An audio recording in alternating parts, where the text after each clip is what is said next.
سيدتنا زينب اللهم صل على سيدنا ومولانا محمد. الحمدللہ رب العالمین والصلاة والسلام علی سید الانبیاء والمرسلین. اللہم صل علی سیدنا و مولانا محمد وعلی آلہ واصحابہ مبارک وسلم وصلی علیہ. دنیا کے تمام دیکھنے والوں کو، تمام چاہنے والوں کو، تمام پیار کرنے والوں کو، اور جہاں جہاں تک اس وقت میری آواز کو سنا اور مجھے دیکھا جا رہا ہے، جنید اقبال کی جانب سے انتہائی محبت کے ساتھ السلام علیکم.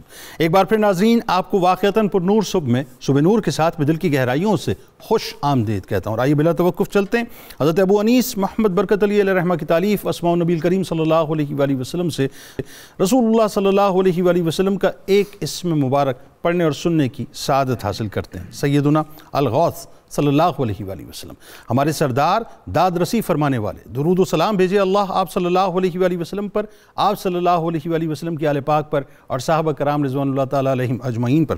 حضور نبی کریم صلی اللہ علیہ وآلہ وسلم نے فرمایا کہ قیامت کے دن ایک شخص کو حساب کے لیے آئے گا اور اس سے پوچھا جائے گا کہ تم نے دنیا میں کیا کیا. وہ کہے گا یا اللہ، تو نے مجھے پیدا کیا، مجھے ہدایت دی اور مجھے رزق میں فراوانی عطا فرمائی، پس میں نے بھی تیرا عطا کردہ رزق کو تیری مخلوق پر خرچ کیا. اللہ تعالیٰ فرمائے گا کہ میرے بندے نے بالکل سچ کہا، اسے جنت میں داخل کر دو.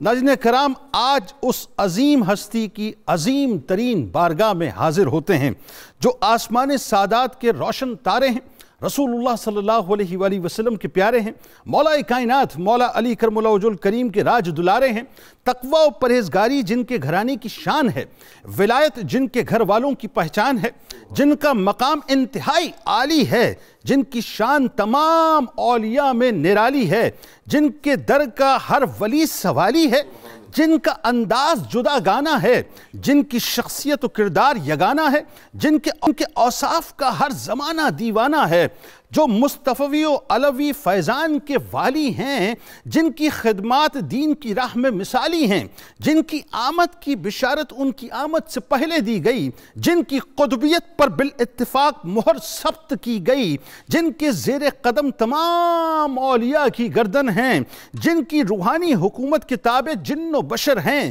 جو شیرخارگی میں روزے دار بن کر آئے، جو ماں کے پیٹ ہی سے 18 پارے حفظ کر آئے، جن کے راستوں کو فرشتے ناز سے سجاتے ہیں، جن کو رحمان کے کارکن اپنے پاس بلاتے ہیں، جو اپنی ماں سے جدا ہوئے تحصیل علم کے لیے، جو تنہا بغداد کو چلے فیضان مدینۃ العلم کے لیے، جن کی ایک نگاہ سے ڈاکوؤں کو ولایت کا منصب ملا، جن کی صداقت سے گناہگاروں کے دل میں توبہ کا پھول کھلا، جو حصول علم کی راہ میں بے انتہا آزمائے گئے، جنگلوں، بیابانوں اور صحراؤں میں بھوکے پیاسے گھمائے گئے، جو تقوی و پرہیزگاری کے اعلیٰ منصب پر بٹھائے گئے، جو مرتبہ غوثیت و مقام محبوبیت سے سجائے گئے، جو قرآن مجید کے حافظ بھی ہیں اور جد امجد کے دین کے محافظ بھی ہیں، جو محی الدین کے لقب سے ملقب ہوئے، جو دین کی نئی زندگی کے سبب ہوئے، جن کی قربانیاں دین کے احیاء میں لاسانی ہیں،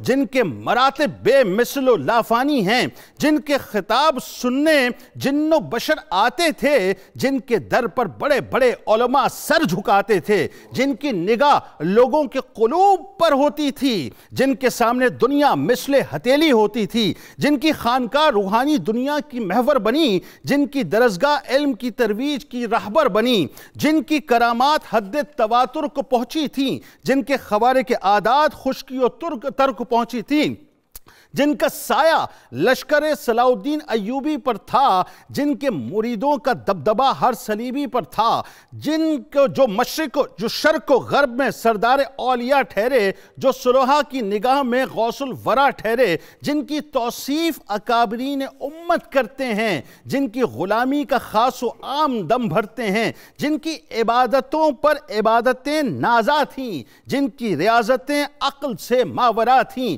جن کا زہد زہد و تقوی و پرہیزگاری ضرب المثل ہے، جن کے سامنے شریعت کی پابندی زندگی کی اصل ہے، جو توحید پرستی کے علم بردار بھی تھے اور عشق رسول صلی اللہ علیہ وآلہ وسلم کے شمع بردار بھی تھے، جن کی پوشاک فخر محمدی تھی، جن کا عصا توکل احمدی تھا، جو بڑے بڑے سلاطین کے سامنے ببانگ دھول حق کی خطابت کے شاہ سوار تھے اور غریبوں، فقیروں، یتیموں، مسکینوں کے آگے انتہائی نرم گفتار تھے، جن کے مواعظ فکر آخرت و اصلاح احوال پر مبنی تھے، جو لوگوں کے دادرس اور سخاوت میں غنی تھے، جن کی مبارک انگلیوں کے درمیان لوگوں کے قلوب ہوئے، جن کی نگاہ کرم سے چور بھی وقت کے کتب ہوئے، جن کی جد و جہد مسلسل سے فتنہ فلسفہ یونانی دفن ہوا، جن کی جہد مسلسل سے فساد زدہ معاشرے میں امن ہوا، وہ جن کی روحانی حکومت لامکانی ہے، ہمارے عقیدے میں وہ محبوب سبحانی حضرت شیخ عبدالقادر جیلانی ہیں رضی اللہ تعالیٰ عنہ۔ ناظرین کرام، آج بنیادی طور پہ دنیا کے تمام دیکھنے والوں کو میں دل کی گہرائیوں سے اپنی جانب سے 92 نیوز کی جانب سے اور اپنے تمام اسکالرز کی جانب سے بڑے پیر کی بڑی 11ویں کی مبارکباد پیش کرتا ہوں، اور آج انشاءاللہ 2 گھنٹے پر یہ طویل ٹرانسمیشن ہوگی جس میں آپ ہمارے ساتھ انشاءاللہ ضرور رہیں گے۔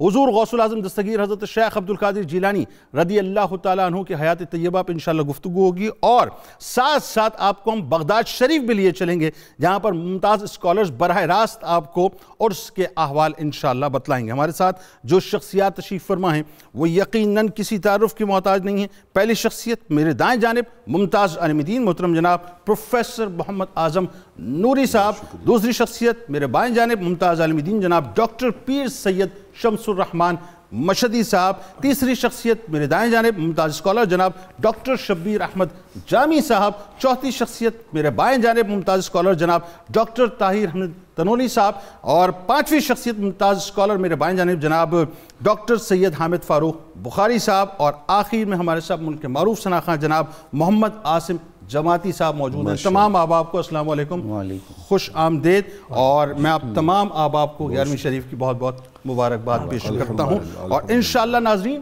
اگلے اسپیل میں ہمارے ساتھ ملک کے معروف شناخواں جناب حافظ محمد ارشد نقشبندی صاحب بھی موجود ہوں گے۔ اچھا جی، آغاز نوری صاحب آپ سے کرتے ہیں۔ سب سے پہلے تو بنیادی طور پہ حضرت شیخ عبدالقادر جیلانی رضی اللہ تعالیٰ عنہ کی خاندانی عظمت اور آپ رضی اللہ تعالیٰ عنہ کا نجیب الطرفین ہونا۔ ماشاءاللہ ماشاءاللہ، بسم اللہ الرحمن الرحیم، جز اللہ عنا سیدنا محمد ما ہوا اہلو۔ جنید بھائی، اعلی حضرت عظیم البرکت نے کہا تھا، واہ کیا مرتبہ غوث ہے بالا تیرا، واہ کیا مرتبہ اے غوث ہے بالا تیرا، اونچے اونچوں سے قدم، اونچے اونچوں کے سروں سے، اونچے اونچوں کے سروں سے ہے قدم اعلیٰ تیرا۔ اور اس میں جو انہوں نے خاص ایک تعارف کروایا ہے، نبوی می علوی فصل بطولی گلشن، نبوی می علوی فصل بطولی گلشن، حسنی پھول حسینی ہے مہکنا تیرا۔ سبحان اللہ، سبحان۔ آپ کو خاندانی عظمت پانچوں نسبتیں رحمت کونین صلی اللہ علیہ وآلہ وسلم کی، سیدۃ النساء فاطمۃ الزہرا سلام اللہ علیہا کی، اور سیدہ شباب اہل الجنہ حسنین کریمین کی، اور مولائے کائنات حضرت علی شیر خدا رضی اللہ تعالی عنہ کی حاصل ہے۔ قرآن مجید فرقان حمید میں وَيُطَاهِرَكُمْ تَطْهِيرًا پڑھیں تو اس کا فیضان آپ کے پاس ہے، بالکل ٹھیک۔ إِلَّا الْمَوَدَّةَ فِي الْقُرْبَى کو پڑھیں تو اس کا فیضان آپ کے پاس ہے، نَدُوا أَبْنَاءَنَا وَأَبْنَاءَكُمْ وَنِسَاءَنَا وَنِسَاءَكُمْ پڑھیں اس کا فیضان آپ کے پاس ہے، وَيُطْعِمُونَ الطَّعَامَ عَلَىٰ حُبِّهِ مِسْكِينًا وَيَتِيمًا وَأَسِيرًا پڑھیں تو اس کا فیضان آپ کے پاس ہے۔ اور اگر احادیث نبوی صلی اللہ علیہ وآلہ وسلم میں انی تارکم فیکم ثقلین پڑھیں تو اس کا فیضان بھی آپ کے پاس ہے، آپ کے پاس ہے۔ میں یہاں پر عرض کرنا چاہوں گا کہ اللہ رب العالمین نے حضور غوث الثقلین، غیث الکونین اور نجیب الطرفین، کریم الابوین حضور غوث اعظم قدس سرہ العزیز کو جو خاندانی عظمت و تمکنت و شوکت عطا کی ہے، جس اینگل سے بھی آپ دیکھیں تو ہر اینگل سے ایک ہی احساس ہوتا ہے کہ تیری نسل پاک میں ہے بچہ نور کا. کیا کہنا, سبحان اللہ. تو ہے عین نور تیرا, سب گھرانہ نور کا. سبحان اللہ. مجھے یہاں پر حضرت مولا علی قاری رحمۃ اللہ تعالی علیہ یاد آ رہے ہیں. انہوں نے نزہۃ الخاطر میں اور اعلیٰ حضرت سیدی اعلیٰ حضرت نے فتاوی رضویہ میں اس روایت کو بیان کیا. انہوں نے کہا کہ جہاں پر اس خانوادے کو اور بہت سی عظمتیں حاصل ہیں, وہاں پہ ایک خاص شرف وہ ہے قطبیت کبریٰ کا. وہ حاصل ہوا امام حسن مجتبی علیہ السلام کی اس سیکریفائس سے, اس قربانی سے, جس کے سبب سے امت جو تھی وہ انتشار سے نکل کے اتفاق اور اتحاد کی منزل پہ پہنچی. سبحان اللہ, سبحان. وہ جو آپ نے ترک خلافت کیا تھا, اللہ رب العالمین نے اس کے عوض میں آپ کی نسل پاک کو قطبیت کبریٰ کا شرف عطا کیا. اور امام حسن علیہ السلام اس کے پہلے قطب اکبر تھے, اور اس کے بعد قطب اوسط, یہ جو درمیان میں قطبیت اور غوثیت کا تاج ہے, یہ حضور شیخ سید عبد القادر جیلانی قدس سرہ العزیز کے سر انور پہ سجایا گیا. سبحان اللہ. ان کے سر انور پہ. ٹھیک. اور پھر جب آخر میں جا کے امام مہدی علیہ السلام آئیں گے تو وہ بھی اسی نسل پاک میں سے ہوں گے. اسی نسل پاک میں سے. سبحان اللہ. سبحان. یہ قطبیت کبریٰ کا جو تاج ہے, یہ بھی حضور غوث الثقلین قدس سرہ العزیز کے سر انور پہ سجایا گیا. سبحان. تو الحمدللہ ثم الحمدللہ, ہر اعتبار سے یہ ہستی ایک ایسی ہستی ہے کہ جو دنیا میں بھی اور آخرت میں بھی عظمتوں اور رفعتوں کے ایک اعلیٰ مقام پہ ہمیں دکھائی دیتی ہے. اللہ. قرآن مجید فرقان حمید نے اسی طرح متوجہ کیا. کہیں فرمایا اللہ یجتبی الیہ من یشاء, اللہ جسے چاہتا ہے اسے منتخب کر لیتا ہے. اللہ اکبر. وَيَهْدِي إِلَيْهِ مَن يُنِيبُ, اور جو اس کی طرف رجوع کرتا ہے پھر اس کے لیے ہدایت کے راستے کھول دیتا ہے. سبحان اللہ. اور پھر ہدایت کو اس کے ساتھ مختص کر دیتا ہے. واہ. اس کے ساتھ مختص کر دیتا ہے. واہ. امام ربانی, آپ ان کے مکتوبات شریف اٹھا کے دیکھیے علیہ الرحمہ, تو انہوں نے مکتوبات شریف میں لکھا, انہوں نے لکھا کہ وہ سلسلہ ہدایت جو انبیاء کرام علیہ السلام سے بلا واسطہ شروع ہوا تھا, کہ وہ رب کی بارگاہ کی معرفت پانے کے لیے بلا واسطہ اس فیلڈ میں نکلتے تھے, بالواسطہ وہ ائمہ اطہار کے ذریعے چلتا چلتا چلتا حضور غوث الثقلین تک پہنچا. سبحان اللہ. اور اب دنیا میں جس کی جھولی میں ہدایت کا نور آتا ہے وہ انہی غوث الثقلین کے توسل سے, ہدایت اور ولایت کا نور آگر آئے, انہی کے توسل. واہ واہ, سبحان اللہ. بات آگے بڑھاتے ہیں. حضرت شیخ عبد القادر جیلانی رضی اللہ تعالیٰ عنہ کی آمد سے پہلے پیر صاحب, آپ کی ولادت کی اور خاص طور پہ جو آپ کی ولایت کی بشارتیں, یعنی دیکھیں ولایت کی بھی بشارتیں دی جا رہی ہیں اور ولادت کی بھی دی جا رہی ہیں, بتائیے ذرا اس بارے میں. بسم اللہ الرحمن الرحیم. جنید بھائی, یہ حقیقت ہے کہ اللہ تعالیٰ نے انسانیت کی رہنمائی کے لیے انبیاء اور پھر انبیاء کے بعد اولیاء عظام کی ڈیوٹی لگائی ہے. حضور غوث الثقلین کو جہاں اور بہت سی بے مثلیتیں حاصل ہیں, اور آپ کے اپنے قول کے مطابق کہ میرا ہر قدم آقا کریم کے نقش قدم پر ہے, ایک بے مثلیت یہ بھی انہی کے حصے میں آئی ہے کہ جس طرح آقا کریم علیہ الصلاۃ والتسلیم کی آمد سے پہلے آپ کے تذکرے ہر طرف بج رہے تھے, ہر طرف آپ کے ڈنکے بج رہے تھے, حتیٰ کہ عیسیٰ علیہ السلام جیسی شخصیت قرآن میں آیا وَمُبَشِّرًا بِرَسُولٍ یَأْتِی مِن بَعْدِہ اسْمُہُ احمد, حضور کی آمد کے اعلان پہلے ہو رہے ہیں. اللہ نے یہ شرف ولایت میں غوث اعظم کو عطا فرمایا. سبحان سبحان. کہ ابھی یہ تشریف نہیں لائے تو ان کی آمد کے ڈنکے پہلے بج رہے. اللہ اکبر. اور ان بشارات کے حوالے سے اگر میں پہلا جملہ یہ کہوں تو میں بہت خوبصورتی کے ساتھ چاہوں گا کہ سارے احباب اس سے مزہ لیں گے کہ حضور غوث اعظم وہ ہیں جن کی بشارت اس بشیر نے دی ہے, واہ, جسے رب تعالیٰ نے خود بشیر کہا. سبحان اللہ. کیا کہنے, کیا کہنے, ارسلناک شاہدا ومبشرا اللہ.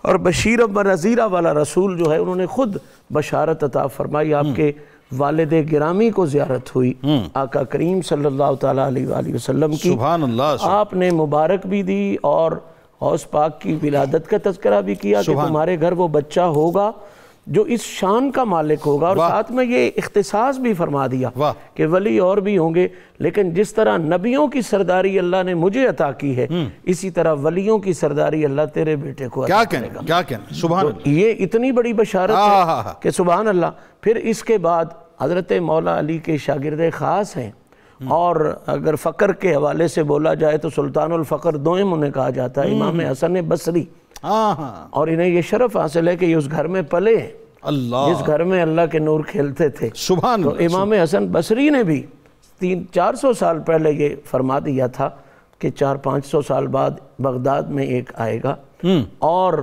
ولایت اس پہ ناز کرے گی، اور یہاں تک فرما دیا کہ وہ جامعہ مسجد میں بیٹھا ہوگا اور وہاں وہ اعلان کرے گا کہ میرا قدم ہر ولی کی گردن پر ہے، اور اللہ نے اسے اس شان کے لائق بنایا۔ سبحان اللہ، سبحان اللہ۔ اسی طرح حضرت جنید بغدادی جو سلسلے میں آپ کے تقریباً دادا پیر بنتے ہیں حضور غوث پاک کے، آپ بھی فرماتے تھے کہ آج تو ہماری ولایت کے تذکرے ہو رہے ہیں، ہماری درویشی کے تذکرے ہو گئے ہیں، کل ایک ایسا آئے گا کہ جس کے تذکروں کے سامنے سب کے تذکرے ماند پڑ جائیں۔ اور باقاعدہ انہوں نے اس میں گرامی لے کے اور یہاں تک بتایا کہ وہ پیدا ادھر ایران میں ہوگا اور تشریف عراق میں لے گا۔ آخری جو میں سمجھتا ہوں اگر اس میں بہت اعتبار ہو تو بڑی خوبصورت روایت ہے امام حسن عسکری کے حوالے سے کہ آپ نے نماز ادا فرمائی، اور ایک مصلی جس پہ نماز ادا فرمائی وہ اپنے کسی خاص معتبر آدمی کو دیا، اور فرمایا اب اس طرح کرنا، تیرے جانے کے بعد تو اپنے معتبر کو دینا، اپنے کو۔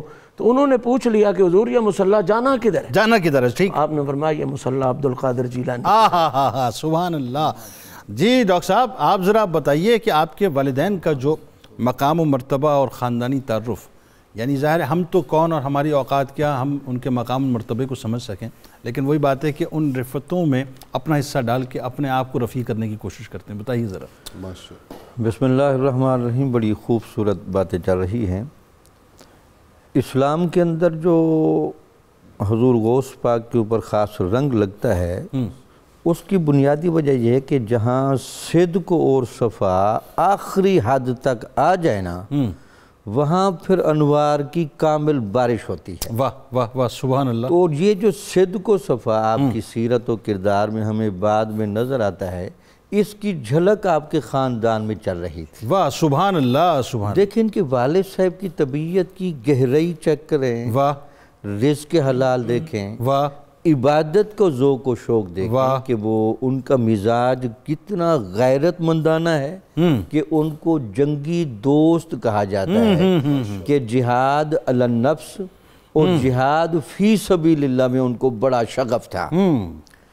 پھر وہ جب چلتے ہیں اپنے مجاہدات میں تو کسی نالے کے کنارے چلتے چلتے کھالے کے تو وہ ایک سیب ملا، جیسے مشہور واقعہ، وہ پھر سیب کو تناول کر لینے کے بعد فوراً سوچنے لگے کہ اس کی اصل جگہ تک پہنچنا چاہیے۔ یہ تو اگرچہ کسی رخصت کے اعتبار سے جائز بھی بنتا تھا، لیکن یہ جو راہ عظیمت کے مسافر ہیں یہ آخر حد تک جاتے ہیں۔ اللہ، تو پھر آپ اس مالک تک بھی پہنچ گئے، ٹھیک ہے، اور اس سے جا کر جب آپ کہتے ہیں جی آپ کا باغ کا سیب گرا ہے، وہ میں نے کھایا ہے تو میں اس کی معافی کا خاص گار ہوں۔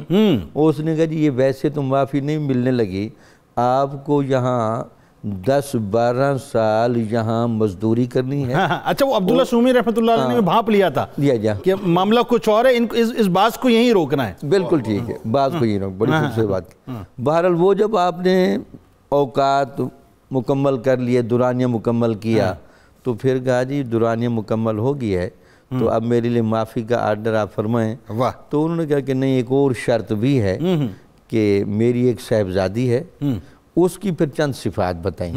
بھئی وہ ٹانگوں سے چلتی نہیں، ہاتھ اس کے اس طرح کے ہیں، آنکھیں اس طرح کی ہیں، جس سے تاثر یہ تھا کہ اس کے ساتھ شاید کوئی معقول بندہ شادی کے لیے رضامند نہیں ہوگا۔ تو دیکھیں آپ کی فطرت کہ آپ صرف چونکہ اپنا گناہ معاف کرانے کے لیے آپ نے کہا جی میں اس سے بھی شادی کرنے کے لیے تیار ہوں، بشرطے کہ آپ دل سے میرا گناہ وہ معاف کریں۔ ٹھیک ہے۔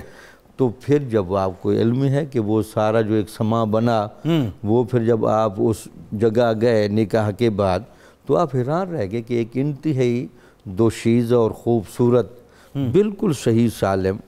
تو پھر وہ واپس آ گئے بھئی یہ کوئی مجھے غلطی سے یہاں آپ لے آئیں. تو انہوں نے کہا نہیں یہ اشارے تھے کہ اس نے چونکہ گھر سے باہر کبھی قدم نہیں رکھا, اللہ اکبر, اور یہ بالکل پاک اور طہارت والی ہے ظاہر و باطن کے اعتبار سے. اس سے آپ اندازہ لگائیں کہ سرکار غوث اعظم کو اللہ تعالیٰ جس طرح کی ماں دے رہا ہے اور جس طرح کا باپ دے رہا ہے اور نانا اور دادا دے رہا ہے, حسبی نسبی فیض تو ضرور ہوتا ہے, ایسا ہی ہے, لیکن ہمیشہ یاد رکھیں نسب کے ساتھ جب محنت مل جاتی ہے, کسب مل جاتا ہے, کسب مل جاتا ہے, وہ پھر سونے پر سہاگا. واہ واہ, بات آگے بڑھاتے ہیں. نسب کے ساتھ یہاں تو کسب ایسا ملا صاحب کہ جو سرکار غوث اعظم نے محنتیں کی اس پہ آگے جا کے ہم بات کرتے ہیں, اور میرا خیال ہے آج کے پروگرام کے حوالے سے بھی بہت کلیئرٹی کے ساتھ یہ بات جانی چاہیے. میں آگے جا کے ڈاکٹر صاحب آپ سے بات کرنا چاہوں گا کہ تحصیل علم میں آپ نے کتنی قربانی دی, کتنی پریشانیاں اختیار کی ہیں. بہرحال اس پہ جو ایک اور چیز ہے ڈاکٹر صاحب, آپ ذرا بتائیے کہ شیخ عبد القادر جیلانی رضی اللہ تعالیٰ عنہ کے بچپن کے حالات بڑے حسین ہیں, بڑے پیارے ہیں, اور وہ تو میرا خیال ہے اس وقت جو اگر بچے ہمیں دیکھ رہے ہوں گے ان کو تو بہت زیادہ فیسینیٹ کریں گے. بتائیے ذرا. بسم اللہ الرحمن الرحیم. جنید صاحب بہت شکریہ. بالکل جس طرح آپ فرما رہے ہیں حضور غوث ثقلین کا بچپن بھی بے مثال ہے.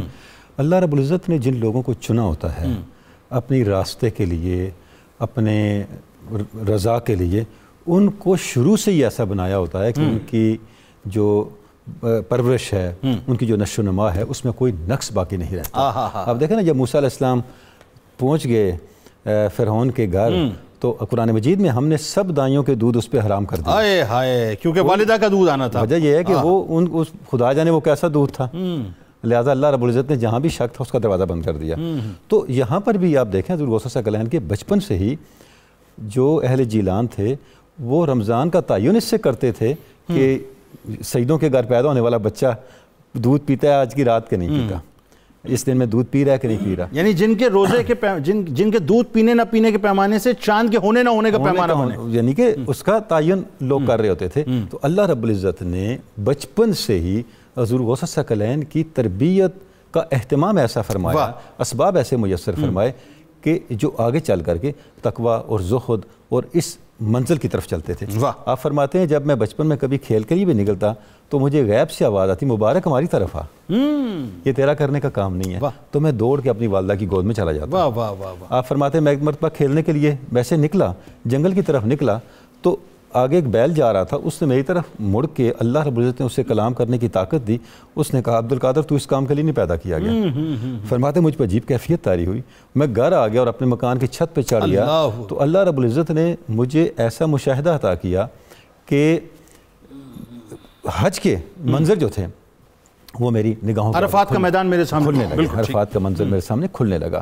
تو یعنی شروع سے ہی حضور غوث ثقلین کی جو شخصیت اس کو آپ دیکھیں تو اس میں ایک عجیب روحانی پاکیزگی اور روحانی شرح صدر نظر آتا ہے. آپ سے پوچھا کہ آپ کو کب پتہ چلا, کب آپ کو اس چیز کا ادراک ہوا کہ اللہ رب العزت نے آپ کو مقام ولایت پہ فائز فرمایا؟ آپ فرماتے ہیں جب میں چلتا پڑھنے کے لیے مدرسے جاتا تو میرے ساتھ فرشتے ہوتے, اور جب میں وہاں پہنچتا تو وہ اعلان کرتے لوگوں ہٹ جاؤ, اللہ کے ولی کو بیٹھنے کے لیے جگہ دو. اور 10 برس کی اس وقت عمر تھی. اور آپ دیکھیں یہ قرآن مجید ہے, ان الذین قالوا ربنا اللہ ثم استقاموا تتنزل علیہم الملائکہ. جو لوگ کہتے ہیں ہمارا رب اللہ ہے پھر اس پہ ڈٹ جاتے ہیں تو فرشتے ان کے ساتھ کلام کرتے ہیں, فرشتے اترتے ہیں ان کے اوپر اور ان کو کہتے ہیں ہم دنیا اور آخرت میں آپ کے ساتھ ہیں. تو اللہ رب العزت نے جس کو مقام ولایت پہ فائز فرمانا ہے اور جس کو میرا رب اللہ ہے اس پہ استقامت کا مظہر اور نمونہ بنانے مخلوق خدا کے لیے, تو پہلے دن سے ہم دیکھتے ہیں کہ وہ جو مقصود ہے قرآن مجید کا, آیات کا جو معنی و مفہوم ہے, اس کے چلتے پھرتے مناظر ہمیں حضور غوث ثقلین کی زندگی میں نظر آ رہے ہیں, بگننگ نظر آ رہے ہیں. تو یہی چیزیں آگے چل کے جو ہے اس میچورٹی پہ پہنچیں, جو آپ نے مجاہدات کیے اور آپ نے جتنی مشقتوں سے گزرے اور اسلام کی روحانیت کو اور قرآن مجید کی, جیسے آگے چل کے ہم بات بھی کریں گے, روحانی تعلیمات کو ایک محسوس حقیقت کر کے بتا دیا, اس کے کتابی حقیقت نہیں رہنے دیا. بالکل ٹھیک ہے, بالکل ٹھیک ہے. بات آگے بڑھاتے ہیں ڈاکٹر صاحب, اور ڈاکٹر صاحب سے ڈاکٹر صاحب کی طرف ہی آتے ہیں. تو بتائیے حضرت شیخ عبد القادر جیلانی رضی اللہ تعالیٰ عنہ کا تحصیل علم کے لیے بغداد جانا, اور ظاہر اس تحصیل علم کے سفر میں آپ نے بے انتہا تکالیف برداشت کی. یعنی میں جب وہ سفر پڑھتا ہوں مجھے ایسا لگتا ہے ڈاکٹر صاحب ہم نے کچھ زیادتی یہ کی ہے کہ ہم نے غوث پاک کے اس سفر کو صحیح طرح سے ہائی لائٹ نہیں کیا, خاص طور پہ تحصیل علم کے لیے, جس طرح جو آپ نے صحبتیں برداشت کی ہیں اس پہ ذرا سا کلام فرمائیے. بسم اللہ الرحمن الرحیم. جنید بھائی ماشاءاللہ آپ نے بڑا شاندار انٹرو دیا اور اس میں ساری چیزیں آپ نے بڑے واضح انداز سے بیان فرما دیں اور بہت خوبصورت گفتگو ہو رہی ہے۔ میں آپ کی اجازت سے پہلے یہ جملہ عرض کرنا چاہوں گا۔ بعض لوگوں کو ایک غلط فہمی ہوتی ہے جب ہم آپ کا لقب ذکر کرتے ہیں نا غوث اعظم، وہ کہتے ہیں کہ غوث کہنے میں پتہ نہیں کہیں شرک کا کوئی شائبہ ہو جاتا ہے، کیونکہ غوث مددگار کو کہا جاتا ہے اور مددگار تو صرف خدا ہے۔ تو اس میں بنیادی طور پہ یہ سمجھنے والی بات ہے کہ حقیقی مددگار تو وہی ہے، یہ مجازی معنوں میں استعمال ہوتا ہے۔ کسی بھی اللہ کے نیک ولی کے لیے کوئی بھی لقب استعمال کیا جائے تو وہ مجازی معنی میں ہے، وہ حقیقی معنی میں نہیں ہے، وہ اللہ کی عطا سے ہے، چاہے داتا کہا جائے، چاہے غریب نواز کہا جائے، چاہے غوث اعظم کہا جائے۔ اور اس سے اہم بات یہ ہے کہ دیکھیے قرآن عزیز ہمیں یہ بتاتا ہے کہ کوئی جتنا بھی عالم ہو جائے اس سے بڑا بھی کوئی عالم ہوتا ہے، وَفَوْقَ كُلِّ ذِي عِلْمٍ عَلِيمٍ، ہر صاحب علم کے اوپر کوئی عالم ہوتا ہے، ہر پیر کا کوئی پیر ہوتا ہے، ہر استاد کا کوئی استاد ہوتا ہے۔ تو غوث اعظم کا بھی تو کوئی غوث اعظم ہے نا، میرا تو غوث اعظم الشیخ عبد القادر جیلانی ہے، ان کا بھی تو کوئی غوث اعظم ہے۔ وہ ہمیں سمجھ لینا چاہیے کہ غوث اعظم کا غوث اعظم ہے شیر خدا، مشکل کشا، تاجدار حل عطا، جناب علی المرتضی۔ پھر غوث اعظم کے غوث اعظم کا بھی تو کوئی غوث اعظم ہے، غوث اعظم کے غوث اعظم ہے علی المرتضی، اور غوث اعظم کے غوث اعظم کا غوث اعظم ہے محمد مصطفیٰ صلی اللہ علیہ وسلم، اور میرے آقا کا بھی تو کوئی غوث اعظم ہے، وہ ہے محمد الرسول اللہ کا خدا۔ تو بات تو خدا تک ہی جاتی ہے، لیکن یہ سلسلہ اور وسیلہ اور ذرائع کے ذریعے ہم اس بات تک پہنچتے ہیں تاکہ ہم براہ راست اللہ کی جناب میں پہنچنے کے قابل نہیں ہیں تو بغداد سے ہو کر نجف پہنچیں گے، تو نجف سے ہو کے مدینہ پہنچیں گے، پھر مدینہ والا وہاں پہنچا دے گا جہاں انسان نے پہنچنا ہوتا ہے۔ تحصیل علم میں تکالیف، تحصیل علم میں آپ نے جو تکالیف برداشت کی ان سے ہمیں یہ پتہ چلتا ہے کہ آپ مادرزاد ولی ہیں، پیدائشی ولی ہیں، جس کی طرف ڈاکٹر صاحب نے اشارہ کیا، وَلِدَ لِلْأَشْرَافِ وَلَدٌ لَا يَرْزَوْ فِي رمضان، کہ سادات کے گھر ایسا بچہ پیدا ہوا جو رمضان کے دن میں دودھ ہی نہیں پیتا، رات کو دودھ پیتا ہے، دن کو نہیں پیتا، یعنی مادرزاد ولی ہیں، پیدا ہوتے کرامات کا ظہور ہے، لیکن آپ نے پھر بھی علم کو حاصل کیا، تکالیف کو برداشت کیا۔ اس سے ہمیں یہ سبق ملتا ہے کہ آج کے پیران طریقت کو پیدا ہوتے علم لدنی پہ اکتفا نہیں کرنا چاہیے، تکالیف کو برداشت کر کے طریقت اور شریعت دونوں علوم حاصل کرنے چاہیے، تفقہ بھی ہونا چاہیے اور تصوف بھی ہونا چاہیے۔ ایک بات ذرا ڈاکٹر صاحب یہ بتائیے، وہ جو 8 برس کا پیریڈ یعنی 18 برس سے لے کے 25 برس تک، 8 برس کے بارے میں غوث پاک یہ فرماتے ہیں کہ جتنی تکالیف مجھ پر اتری، جتنی پریشانیاں اتری، اگر وہ کسی پہاڑ پر نازل ہوتی ہیں وہ ریزہ ریزہ ہو جاتا، یعنی یہاں تک وہ فرماتے ہیں کہ بھوک اور پیاس کا یہ عالم ہوتا تھا کہ میں زمین پر لوٹتا تھا، اور قرآن کی آیات جو آپ تلاوت کرتے تھے ذرا بتائیے۔ جی، اور اس کے بعد یہ کہ آپ کے والد محترم کیونکہ بچپن میں دنیا سے رخصت ہو گئے تو آپ کی والدہ محترمہ اور آپ کے نانا جان نے حضرت سیدنا عبداللہ الصومی رحمۃ اللہ علیہ نے آپ نے تربیت کی ہے، اور جب والدہ نے آپ کو رخصت کیا بغداد کی طرف، جو مشہور واقعہ ہے، اور 40 دینار آپ کی بغل میں سی کر آپ کو بھیجا تھا، اور رستے میں وہ ڈاکو آگے مشہور واقعہ ہو گیا رہزنوں والا، تو آپ نے خود عطا فرما دیے۔ ٹھیک ہے، اب میں یہاں یہ عرض کرنا چاہتا ہوں جنید بھائی،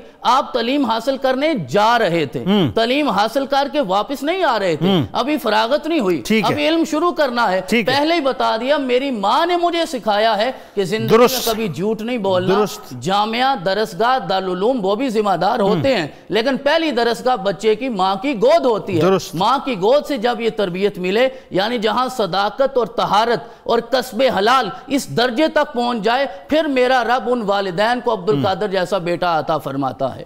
اور پھر جب آپ پہنچ گئے بغداد تشریف لے گئے اور وہ دینار ختم ہو گئے جو والدہ نے عطا فرمائے تھے، آپ کہتے ہیں 20 دن ایسے گزرے کہ فاقے کی کیفیت تھی، کھانے کو کچھ نہیں تھا۔ میں بغداد کا جو مرکزی بازار ہے اس کی جامع مسجد میں چلا گیا، بیٹھنا ممکن نہیں تھا، میں لیٹ گیا، بھوک کی شدت تھی، برداشت کر رہا تھا، عزت نفس نے روکا تھا، کسی کے سامنے ہاتھ نہیں پھیلا سکتا تھا۔ ایک نوجوان آیا، اس کے ہاتھ میں کھانا تھا، اس نے میری حالت دیکھی، مجھے کھانے کی دعوت دی، میں نے پھر بھی انکار کر دیا، مروت میں انکار کر دیا، اس نے مجھ سے قسم لی، میں کھانے میں شریک ہو گیا۔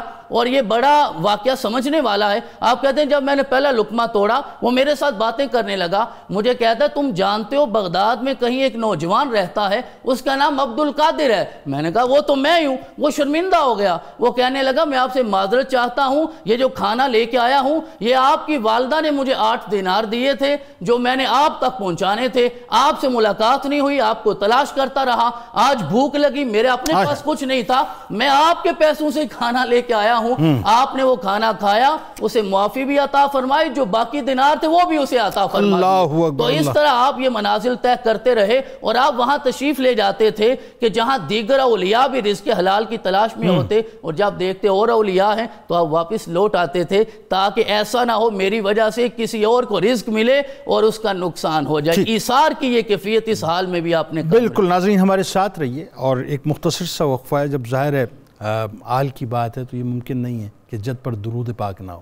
مل کر سرکار علیہ السلام کی بارگاہ میں درود پاک کا نذرانہ پیش کرتے ہیں، اور انشاءاللہ جب لوٹیں گے تو سلسلے کو یہیں سے آگے بڑھائیں گے کہ سرکار غوث اعظم کا جو ولایت میں مقام اور مرتبہ ہے اس پہ گفتگو کریں گے۔ لیکن ایک بات ناظرین میں جاتے جاتے عرض کرنا چاہتا ہوں کہ آپ صرف کرامات کے حوالے سے ان کی شخصیت کو نہ جانچیں، ٹوٹیلٹی میں جب آپ شیخ عبد القادر جیلانی رضی اللہ تعالیٰ عنہ کی شخصیت کو سمجھنے کی کوشش کریں گے تو آپ کو اندازہ ہوگا کہ وہ کتنی عظیم اور کتنی بلند ترین شخصیت ہے۔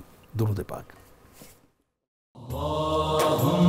ایک بار پھر ناظرین میں آپ کو خوش آمدید کہتا ہوں خصوصی براہ راست نشریات میں حضور غوث الاعظم دستگیر حضرت شیخ عبد القادر جیلانی رضی اللہ تعالیٰ عنہ کی 11ویں شریف کے حوالے سے، اور جید علماء کرام اس وقت موجود ہیں۔ ماشاءاللہ گفتگو اتنی حسین ترین ہو رہی ہے، اور مجھے یقین ہے کہ آپ بھی انشاءاللہ ہمارے ساتھ موجود ہیں۔ بات کو وہیں سے آگے بڑھاتے ہیں۔ علامہ نوری صاحب یہ فرمائی، حضرت شیخ عبد القادر جیلانی رضی اللہ تعالیٰ عنہ، ظاہر اب وہی بات آ گئی، یہ سوال کرتے ہوئے مجھے اپنی کم فہمی، کم علمی اور کم عقلی کا اندازہ رہتا ہے، لیکن وہی بات ہے کہ ان رفتوں میں اپنے حصہ ڈالنے والی بات ہے کہ ولایت میں اللہ تعالیٰ نے جو آپ کو مقام اور مرتبہ عطا کیا، اس سے ذرا بات کا آغاز کرتے ہیں۔ جنید بھائی آپ خود کہا کرتے تھے افلت شموس الاولین و شمسنا، پہلوں کے سورج ڈوب گئے اور ہمارا سورج جو ہے ابداً علی افق الاولی لا تغربو۔ اللہ اکبر۔ اعلیٰ حضرت نے کہا تھا سورج اگلوں کے چمکتے تھے چمک کر ڈوبے، افق نور پہ ہے مہر ہمیشہ تیرا، اور دھوپ محشر کی وہ جاں سوز قیامت ہے مگر، دھوپ محشر کی وہ جاں سوز قیامت ہے مگر، مطمئن ہوں کہ میرے سر پہ ہے پلہ تیرا۔ سبحان اللہ۔ الحمدللہ یہ جو اطمینان ہمیں نصیب ہے اس کے پیچھے وہی شان ولایت ہے، بے شک وہی شان ولایت ہے۔ چونکہ صحیح بخاری کی حدیث مبارکہ میں آتا ہے کہ اللہ رب العالمین بروز قیامت ایسی ہستیوں کو جب حق شفاعت عطا فرمائیں گے، اور وہ جو ہم بڑے مان سے کہتے ہیں تیری سرکار میں لاتا ہے رضا اس کو شفیع، جو میرا غوث ہے اور لاڈلا بیٹا تیرا، وہ جو شفیع ہیں، صحیح بخاری بتاتی ہے کہ وہ چلتے چلتے چلتے معاملہ یہاں تک چلا جائے گا کہ رب ذوالجلال فرمائے گا اذهبوا واخرجوا من عرفتم، جاؤ جس جس کو پہچانتے ہو انگلی پکڑ کے اپنے ساتھ۔ سبحان اللہ، سبحان اللہ۔ یہ شان ولایت جو ہے قرآن مجید فرقان حمید میں تو بے شمار مقامات ایسے ہیں۔ اب وہ سرکار غوث اعظم کو خود فرمانے کہ میں اپنے ہر مرید کو پہچانتا ہوں۔ بے شک پہچانتا ہوں۔ ابھی یہ ریلیونٹ ہو گئی بات۔ بالکل ایسے ہی ہے، بالکل ایسے ہی ہے۔ میں یہاں پہ ایک چیز خاص طور پہ اپنے کولیگز کے لیے عرض کرنا چاہتا ہوں۔ قرآن مجید فرقان حمید میں اللہ رب العالمین نے ایک پیغمبر حضرت سلیمان علیہ السلام کا ذکر کیا۔ ٹھیک ہے۔ یہ وہ پیغمبر ہیں جن کو رب العالمین نے بہت سی عظمتیں، بہت سے کمالات اور معجزات عطا کی ہیں۔ درست۔ مثلا میں 2-3 آیتیں قرآن کی عرض کرنا چاہتا ہوں۔ وَوَرِثَ سُلَيْمَانُ دَاوُودَ وَقَالَ يَا أَيُّهَا النَّاسُ عُلِّمْنَا مَنْطِقَ الطَّيْرِ وَأُوتِينَا مِنْ كُلِّ شَيْءٍ فَسَخَّرْنَا لَهُ الرِّيحَ تَجْرِي بِأَمْرِهِ رُخَاءً حَيْثُ أَصَابَ وَالشَّيَاطِينَ كُلَّ بَنَّاءٍ وَغَوَّاصٍ وَآخَرِينَ مُقَرَّنِينَ فِي الْأَصْفَادِ هَذَا عَطَاؤُنَا فَامْنُنْ أَوْ أَمْسِكْ بِغَيْرِ حِسَاب۔ پرندے ان کے تابع ہیں، درندے ان کے تابع ہیں، ہوائیں ان کے تابع ہیں، پانی ان کے تابع ہیں۔ کیا کہنے، سبحان اللہ۔ مطلب اللہ رب العالمین نے پرندوں کی بولیاں ان کو عطا کی۔ بالکل ٹھیک ہے۔ اتنا کچھ عطا کرنے کے بعد، یعنی 3 میل سے چونٹی کچھ گفتگو کرے تو آپ سماعت کریں۔ فَتَبَسَّمَ ضَاحِكًا مِّن قَوْلِهَا، مسکرا رہے ہیں، مسکرا رہے ہیں، سبحان اللہ۔ اچھا یہ سارا کچھ قرآن نے بیان کرنے کے بعد حضرت سلیمان علیہ السلام کی زبان سے کہلوایا کہ ان ھذا لہو الفضل المبین، کہ اٹس اے کلیئر بلیسنگ، یہ واضح مجھ پہ میرے رب کا فضل ہے۔ بالکل ٹھیک ہے۔ اب اس کے مقابلے میں سورہ احزاب میں اگر چلیں تو رب العالمین ارشاد فرماتے ہیں، قبلہ پیر صاحب نے وہ آیت پڑھی، اِنَّا أَرْسَلْنَاكَ شَاهِدًا وَمُبَشِّرًا وَنَذِيرًا. اس کے اینڈ پہ جا کے آتا ہے وَبَشِّرِ الْمُؤْمِنِينَ بِأَنَّ لَهُم مِّنَ اللَّهِ فَضْلًا كَبِيرًا. یہاں ہے فضل مبین اور ادھر ہے فضل کبیر. میں آپ کو شان ولایت عرض کرنے لگا. فضل مبین کلیئر بلیسنگ اور فضل کبیر گریٹ بلیسنگ. پہنچ گیا میں. اب یہ دونوں چھتریاں لگی ہیں. فضل مبین کے نیچے بیٹھنے والا قرآن میں کہہ رہا ہے. اچھا ایک یہاں پہ ضمناً اور بات بھی, فضل مبین کہنے والے نے خود کہا ہے, سلیمان علیہ السلام نے, کہ یہ فضل ہے. ٹھیک ہے. اور وہاں پر حضور نے خود نہیں کہا, وہاں رب نے کہا ہے کہ فضل کبیر ہے. ٹھیک ہے. اب دونوں چھتریاں لگی ہیں. فضل مبین کے نیچے بیٹھنے والا کہتا ہے آصف بن برقیہ انا آتیک بہ قبل ان یرتد الیک طرفک, کہ میں پلک جھپکنے سے پہلے تخت لے کے. تو بابا بڑی سادہ سی بات ہے کہ اگر فضل مبین کی چھتری کے نیچے بیٹھنے والا قرآن کی روشنی میں پلک جھپکنے سے پہلے تخت لا رہا, تو جو فضل کبیر کے نیچے بیٹھا ہوا ہے پھر وہ تو یہ کہنا اس کا حق بنتا ہے نا, نظرت الی بلاد اللہ جمعاً کخردلۃ علی حکم اتصالی. پھر اس کا یہ حق بنتا ہے کہ میں پوری کائنات کو یوں دیکھتا ہوں جیسے ہتھیلی پہ سرسوں کا دانہ. پھر اس کا حق بنتا ہے کہ وہ کہے قدمی ہذہ علی رکبۃ کل ولی اللہ. سبحان اللہ. یہ اس لیے حق بنتا ہے کہ وہ فضل کبیر کے نیچے بیٹھا ہوا, وہ فضل کبیر کے نیچے بیٹھا ہوا. اللہ حضرت وہاں کتاب کا تھوڑا علم تھا, یہاں تو قرآن کا پورا علم ہے. میں کہتا ہوں یہاں پہ تو وہ سارے علوم جو ہے وہ منتقل. اللہ اکبر, اللہ اکبر. اور وہ لعاب دہن جو مولائے کائنات, ام الکتاب ہے, بے شک ام الکتاب. حضور اپنا سید اعلیٰ حضرت سے کسی نے پوچھا کہ حضور کیا چاند اور سورج پر بھی حضور غوث الثقلین کا حکم چلتا ہے؟ اچھا, آپ جو کہتے ہیں کہ ان کا ہر چیز پہ حکم چلتا ہے تو کیا ان پہ بھی حکم چلتا ہے؟ تو آپ نے اپنی کتاب الامن والولا میں لکھا, آپ نے فرمایا تم حکم کی بات کرتے ہو, سورج اس وقت تک طلوع ہی نہیں ہوتا جب تک غوث الثقلین کو سلام نہیں کر لیتا. اللہ. فرمایا پہلے سلام کرتا ہے اس کے بعد طلوع ہوتا ہے. اچھا کسی کے ذہن میں آئے کہ ہاؤ از اٹ پاسبل, تو بابا آئیے سورہ کہف میں چلتے ہیں. بنی اسرائیل کے چند جوان ہیں, غار میں لیٹے ہوئے ہیں, اور 3 صدیوں تک رب نے سورج کو پابند کیا ہے. وہ تو ہے نا کہ دائیں سے گزر جانا, بائیں سے گزر جانا. میں کہا کرتا ہوں کہ رب نے سورج کو کہا میرے ولی لیٹے ہوئے 3 صدیاں, ان کا ادب کر کے گزرنا, ان کا ادب کر کے گزرنا ہے, کہیں ایسا نہ ہو کہ تم سے بے ادبی ہو جائے اور تم اس کی گرفت میں آ جاؤ. تو یہ بنیادی طور پہ وہ فضل کبیر کی خیرات ہے جو آپ کو, بلکہ وہ اللہ رب العالمین نے رحمت کونین کو جو نعمت عطا کی, ٹھیک ہے, وہ آپ کے توسل سے امت کو ان کی کیپیسٹی میں عطا کی. درست. مثلا ان اللہ و ملائکتہ یصلون علی النبی, جب یہ آیت نازل ہوئی تو سیدنا صدیق اکبر حاضر ہوئے, عرض کی یا رسول اللہ صلی اللہ علیہ وسلم اس میں سے ہمیں کوئی خیرات نہیں ملے گی؟ آپ ابھی سوال کیا, جبرائیل آیت لے کے آ گئے.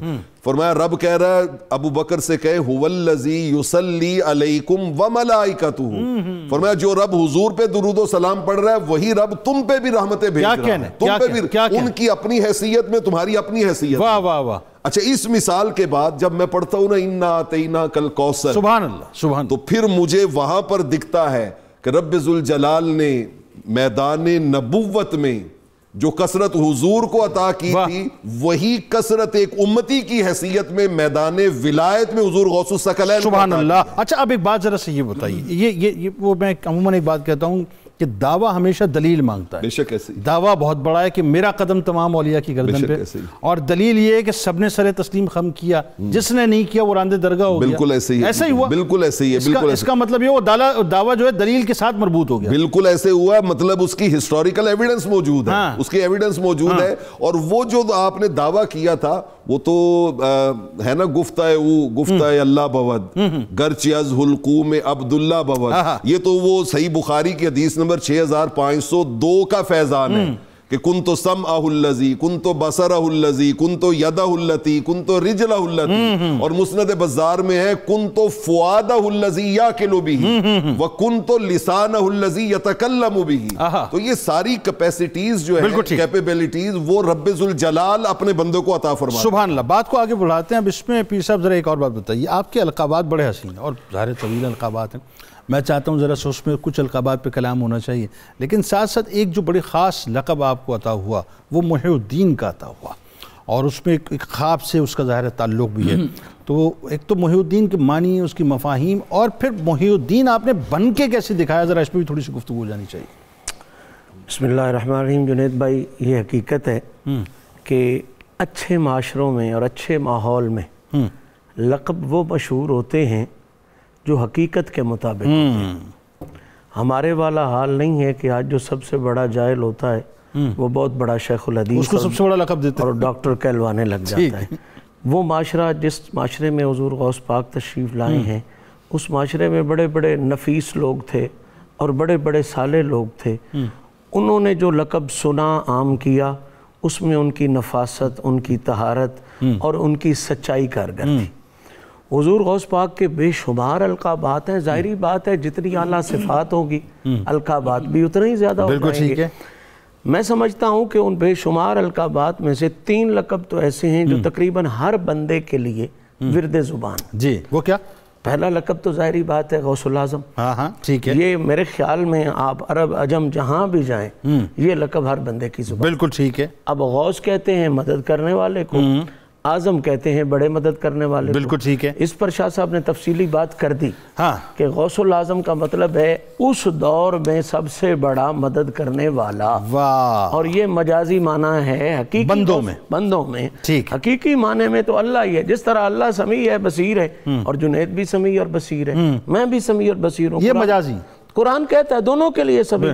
اللہ کے لیے بھی سمیع کہتا ہے، انسان کے لیے بھی سمیع کہتا ہے. تو اب یہ کلیئر ہو گیا کہ اللہ کا سمیع ہونا اور حیثیت میں اس کا ذاتی ہے، ذاتی ہے، ہمارا سمیع ہونا اور حیثیت میں. اسی طرح غوث الاعظم کا بھی یہی معنی ہے کہ اللہ کا غوث الاعظم ہونا تو اس کا ذاتی ہے. اللہ کی عطا سے، حضور کے توسل سے، مولا علی کی نسبت سے شیخ عبد القادر جیلانی کو یہ مقام ملا کہ اس وقت پوری مخلوق کو جو امداد چاہیے تھی وہ عرش پہ رہنے والی تھی، فرش پہ رہنے والی تھی.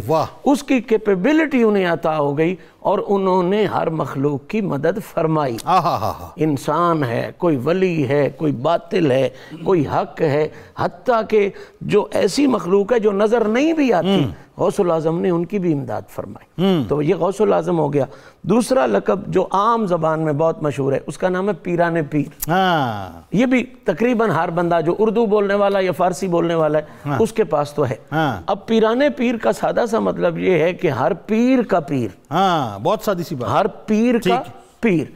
اس میں جو بنیادی بات ہے وہ علماء نے لکھی ہے، شیخ ابو قاسم نے بھی لکھی ہے اور بھی دوسرے بزرگوں نے لکھی ہے کہ پیران پیر کا اصل مطلب یہ ہے کہ آپ کے اس اعلان کے بعد، اعلان غوثیت کبریٰ کے بعد، اب جو بھی پیر ہوگا، صحیح معنوں میں پیر نہیں، رہنما ہوگا، اس کی جتنی بھی منازل ہوں گی، جتنی بھی ترقیاں ہوں گی، وہ غوث اعظم کی اجازت سے. سبحان اللہ. یعنی اب جس طرح کائنات کے ہر ولی کو جو پہلے ہوئے جو بعد میں ہوئے مہر علی کی ضرورت ہے، اسی طرح آج کے ہر ولی کو مہر غوث جلی کی ضرورت ہے. واہ واہ واہ، کیا اچھی بات، کیا اچھی بات ہے. تیسرا اور بنیادی لقب جس کی طرف آپ توجہ کر رہے تھے، محی الدین.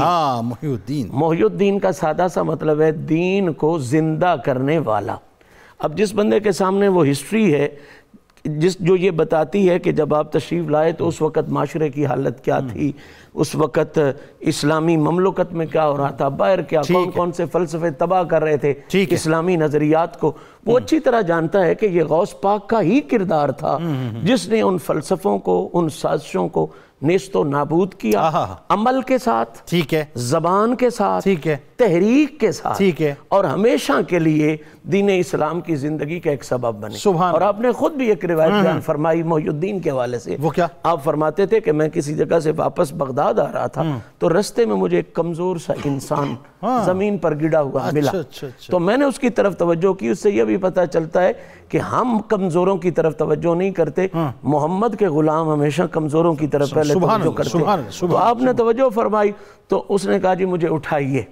تو آپ فرماتے ہیں میں نے اس کا ہاتھ پکڑا تو جب میں نے اٹھایا تو اچانک وہ تر و تازہ ہو گیا. تو میں حیران ہو گیا کہ ابھی تو یہ لاغر تھا اور ابھی یہ اتنا طاقتور کیوں ہو گیا. تو اس نے یہ مثال کے عالم میں اس نے یہ کہا کہ حضرت آپ پریشان نہ ہوں، میں کوئی اور نہیں، میں آپ کے نانا کا دین ہوں، اور آپ کی محنت سے اللہ تعالیٰ مجھے حشاش بشاش کر سبحان اللہ۔ آپ ناظرین اکرام، فرماتے ہیں میں پہنچا، جو ہی مسجد میں پہنچا تو ابھی کسی کو پتہ نہیں تھا، جو ہی میں مسجد میں پہنچا مجھے جس نے جوتا میرا پکڑا اس نے ہی مجھے یا محی الدین کہہ کے پکارا۔ ادھر سے جب ہو گیا پھر فوراً میرا یہ لقب سارے جہان میں مشہور۔ سبحان اللہ۔ ناظرین کرام، یہ ایک ایسا موضوع ہے جس کو بہت سمجھنے کی اس حوالے سے بھی ضرورت ہے کہ آپ کے مدرسے میں جس انداز سے تربیت ہوئی، آپ کی خانقاہ میں جس انداز سے تربیت ہوئی، اور آپ کی مجالس میں جس انداز سے تربیت ہوتی تھی، پھر آپ نے ظاہر ہے لکھنے پڑھنے کا جو کام کیا، یہ ایک تحریک آپ نے بپا کی تھی۔ یعنی آپ سوچئے کہ یونانی فلسفے کی یلغار تھی، فتنہ و فساد تھا، اس دور کے اندر آپ نے جس انداز سے دین کو ریویمپ کیا، محی الدین ہے نا، ریویمپ کیا آپ نے، اس کو زندہ کیا ہے ناظرین، اس کی مثالوں میں نہیں ملتی۔ ہمارے ساتھ محمد عاصم جماعتی صاحب موجود ہیں، انشاءاللہ ان سے منقبت کا نذرانہ سنیں گے، اور جب لوٹیں گے انشاءاللہ ناظرین 8 بجے کے وقفے کے بعد تو براہ راست آپ کو لیے چلیں گے انشاءاللہ بغداد شریف میں، اور جہاں پہ ظاہر ہے عرس کی تقاریب، چونکہ کل وہاں پہ 11ویں شریف گزری ہے تو اس کی تقاریب جاری و ساری ہیں، انشاءاللہ براہ راست وہاں سے اسکالر سے گفتگو بھی کریں گے اور وہاں کے احوال بھی آپ کو بتائیں گے۔ جناب جماعتی صاحب۔ واہ کیا مرتبہ اے غوث ہے بالا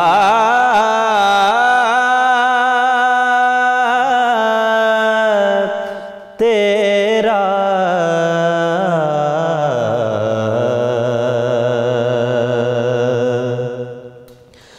واہ کیا مرتبہ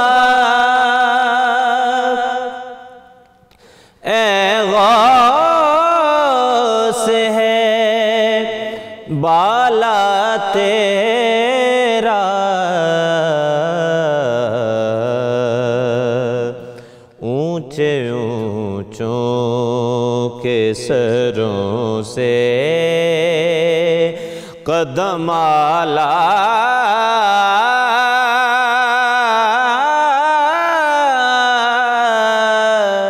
تیرا،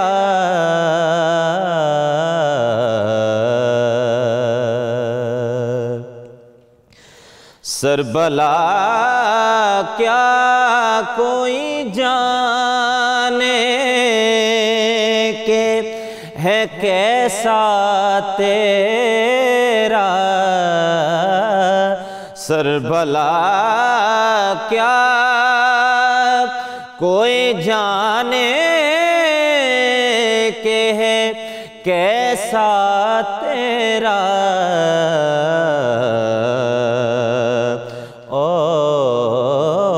اولیاء ملتے ہیں آنکھیں وہ ہے تلوار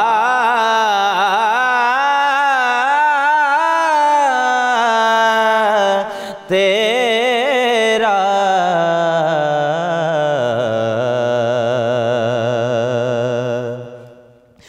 ابن زہرا کو مبارک ہو عروس قدرت،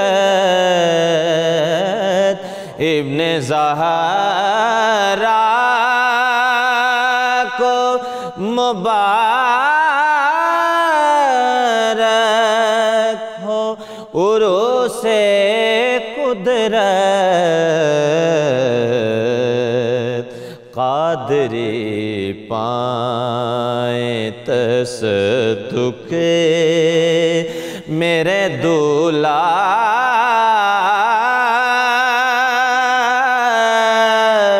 تیرا،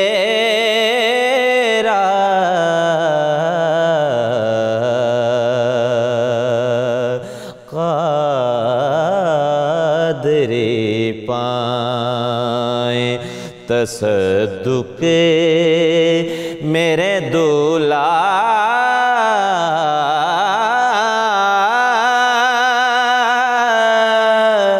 تیرا،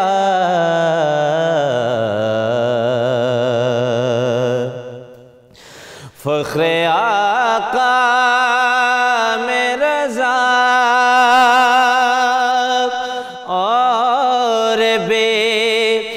ایک نظم رفع فخر آقا میں رضا اور بے ایک نظم رفع چل لکھا لائیں ثنا خوانوں میں چہرہ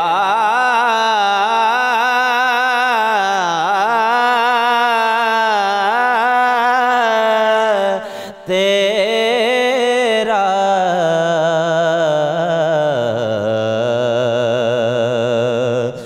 واہ کیا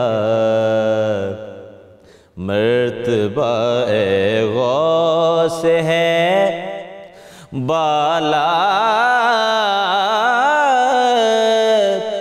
تیرا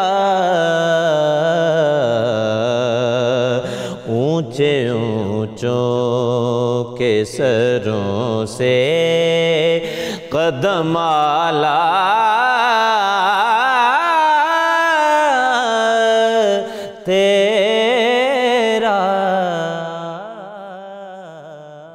علي وسيدتنا فاطمة وسيدتنا زينب اللهم صل على سيدنا ومولانا محمد وعلى سيدنا علي وسيدتنا فاطمة وسيدتنا زينب وسيدنا حسن وسيدنا حسين وعلى آله وصحبه وبارك وسلم وعلى سيدنا علي وسيدتنا فاطمة وسيدتنا زینب۔ ایک بار پھر ناظرین میں آپ کو خوش آمدید کہتا ہوں خصوصی براہ راست نشریات میں حضرت شیخ عبدالقادر جیلانی رضی اللہ تعالیٰ عنہ، بڑے پیر کی بڑی 11ویں ہے ناظرین، خوبصورت سا حسین سا موقع ہے اور آپ کی شخصیت پر بڑی پرلطف گفتگو ہو رہی ہے۔ ہمارے ساتھ اس وقت ملک ممتاز ثنا خان جناب حافظ محمد ارشد نقشبندی صاحب بھی تشریف فرمائیں، آپ کو خوش آمدید، السلام علیکم۔ اچھا جی، ایک ناظرین بات جس پہ میں بہت زیادہ فوکس کرتا ہوں اور میں چاہتا ہوں کہ اس پہ بہت زیادہ فوکس ہونا بھی چاہیے، کیونکہ غوث اعظم کی شخصیت جو ہے ایکچولی مینون وہ شخصیت اسی انداز سے جانی چاہیے۔ آپ توحید پرستی ناظرین جس انداز سے اس کا علم اٹھائے، آپ نے معاشرے کو توحید پرستی کا درس دیا ہے، اگر ان کے دروس کو اٹھا کر صحیح انداز سے ان کے پیغامات کو ہم پہنچا دیں ناظرین تو بہت سے کنفیوژن تو ویسے ہی دور ہو جائے۔ مثال کے طور پہ حضرت شیخ فرماتے ہیں کہ محبت الہی کا تقاضا ہے کہ تو اپنی نگاہوں کو اللہ کی رحمت کی طرف لگا دے اور کسی کی طرف نگاہ نہ ہو، یوں کہ اندھوں کی مانند ہو جائے۔ جب تک تو غیر کی طرف دیکھتا رہے گا اللہ تبارک و تعالیٰ کا فضل نہیں دیکھ پائے گا، پس تو اپنے نفس کو مٹا کر اللہ ہی کی طرف متوجہ ہو جا، اس طرح کہ تیرے دل کی آنکھ فضل عظیم کی جانب کھل جائے اور تو اس کی روشنی اپنے سر کی آنکھوں سے محسوس کرے گا اور پھر تیرے اندر کا نور باہر کو بھی منور کر دے گا۔ عطائے الہی سے تو راحت و سکون پائے گا، اور اگر تو نے نفس پر ظلم کیا اور مخلوق کی طرف نگاہ کی تو پھر اللہ کی طرف سے تیری نگاہ بند ہو جائے گی اور تجھ سے فضل خداوندی رک جائے گا۔ اور ایک اور جگہ فرماتے ہیں کہ پروردگار سے اپنے سابقہ گناہوں کی بخشش اور موجودہ اور آئندہ گناہوں سے بچنے کے سوا کچھ نہ مانگ اور کچھ نہ مانگ، حسن عبادت، احکام الہی پر عمل کر، نافرمانی سے بچنے، قضاء و قدر کی سختیوں پر رضامندی، آزمائش پر صبر، نعمت و بخشش کی عطا پر شکر کر، خاتمہ بالخیر اور انبیاء کرام علیہ السلام، صدیقین، شہداء، صالحین جیسے رفیقوں کی رفاقت کی توفیق طلب کر اور اللہ تعالیٰ سے دنیا طلب نہ کر اور آزمائش و تنگ دستی کی بجائے تونگری اور دولت مندی نہ مانگ، بلکہ تقدیر اور تدبیر الہی پر رضامندی کی دولت کا سوال کر۔ یعنی ایک بات تو یہ ہے کہ توحید پرستی کا پرچم اپنے ہاتھ پہ تھام کے رکھ اور دوسری بات یہ کہ اللہ پر توکل کر بس، یعنی جس انداز سے اس پر توکل کرنے کا حق ہے، اگر اس انداز سے ناظرین ہم نے توکل کر لیا تو پھر یقین مانیے ہماری بہت سی پریشانیوں کا حل ویسے ہی ہمیں مل جائے گا۔ بات کو آگے بڑھاتے ہیں۔ ڈاکٹر جامی صاحب، آپ ذرا یہ فرمائیے کہ اللہ تبارک و تعالیٰ نے جو آپ کو علمی مقام اور مرتبہ عطا فرمایا تھا، بھئی میں تو ایک بات جانتا ہوں، وہی بات کسب والی بات تو اپنی جگہ ہے کہ جو آپ نے جتنی مشقتیں اٹھائیں، لیکن فیضان مصطفیٰ صلی اللہ علیہ وسلم اور فیضان مولا کائنات بھی تو شامل ہے، بتائیے ذرا۔ بسم اللہ الرحمن الرحیم۔ قرآن مجید کی جو آیت کریمہ ہے، اگرچہ وہ تو حضور نبی اکرم صلی اللہ علیہ وسلم کی خصوصیات کو بیان کر رہی ہے، لیکن چونکہ اسی فیض کا تسلسل ہے، یتلو علیہم آیاتہ ویزکیہم وَيُعَلِّمُ الْكِتَابَ وَالْحِکْمَةَ۔ سبحان اللہ، سبحان یہ کام اصلاً تو 4 ذمہ داریاں حضور نبی اکرم صلی اللہ علیہ وسلم کے کاندھے پر رکھی گئیں، اور آپ نے اس کو اس انداز سے سر انجام دیا کہ 4 دانگی عالم میں وہ فیض پھیلا۔ لیکن کچھ اولیاء اس چھتری میں ایسے بھی ہے جو بالکل فٹ ہو گئے، تو لگتا یہی ہے کہ وہ فیضان کے مظہر کامل تھے۔ اور حضور غوث العظم میں یہ بات نظر آتی ہے۔ وہی تلاوت آیات جب آپ نے فرمائی، تعلیم کتاب فرمائی، تعلیم حکمت دی، اور پھر آپ نے جو حکمت کا ایک گہرا درس دیا، اور جس طرح پھر آپ نے احیاء اسلام کا کام اور کیا، تزکیہ نفس جس طرح فرمایا، جس انداز فرمایا۔